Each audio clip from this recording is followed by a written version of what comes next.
ज्याला डान्समध्ये करिअर करायचं आहे, एक्सप्लोअर करायचं आहे, त्याच्यासाठी रियालिटी शो हा किती इम्पॉर्टंट असू शकतो किंवा त्यांनी केलाच पाहिजे असं काही आहे का? रियालिटी शो हा एक असा प्लॅटफॉर्म आहे जे तुम्हाला रेकग्निशन देतं आणि तिथे तो एक बेस्ट प्लॅटफॉर्म आहे की जिंकणं आणि हारणं हे इम्पॉर्टंट नव्हतं. म्हणजे माझ्यासाठी जिंकणं कधी महत्त्वाचं नव्हतं.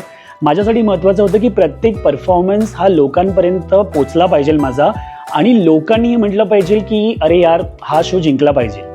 ती माझ्यासाठी खरी मोठी पावती होती. आणि यंगस्टर्सला मी अजूनही हेच सांगतो की तुम्ही कुठल्याही प्लॅटफॉर्मवरती किंवा रियालिटी शोजमध्ये जाण्याचा हट्ट असेल, जायचं असेल, जरूर जा, पण त्या प्लॅटफॉर्मला त्याचा उत्तम वापर कराय कलाकार म्हणून. कारण की असे बरेच कलाकार आहेत जे रियालिटीमधून बाहेर आले आणि आज ते कुठेच नाही आहेत, किंवा असे बरेच कलाकार आहेत जे रियालिटी शो जिंकले नाही आहेत पण आज ते सगळ्यात बेस्ट करतात आहे. म्हणजे ज्याचं सगळ्यात बेस्ट एक्झाम्पल आहे धर्मेश, राघव, अजून बरेच जे मंडळी आहेत जे जिंकले नाही आहेत कोणताही शो, किंवा मीही कुठला शो जिंकलो नाही आहे ॲज अ कंटेस्टंट.